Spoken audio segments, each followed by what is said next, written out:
Still have to say, you play with fire, you're gonna get burned. What do you mean? You don't be giving Mercedes Wallis's new wife a foot massage. You don't think you're reacting? Antoine probably didn't expect the reaction he got from Mercedes, but he had to expect a reaction. It was a foot massage. A foot massage is nothing. I gave my mother a foot massage. It's putting your hands on Mercedes Wallis's new wife in a familiar way. Is this as bad as eating her out? No. But it's the same fucking ballpark. Whoa, whoa, whoa, stop right there.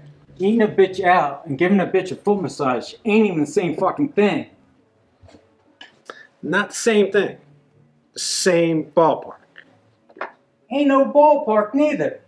Now look, maybe your method of massage differs from mine, but touching his lady's feet and sticking your tongue in her holiest of holies ain't no fucking ballpark. Ain't no leg. Ain't even the same fucking sport. Look, foot massages don't mean shit. Have you ever given a foot massage? Don't be telling me about foot massages.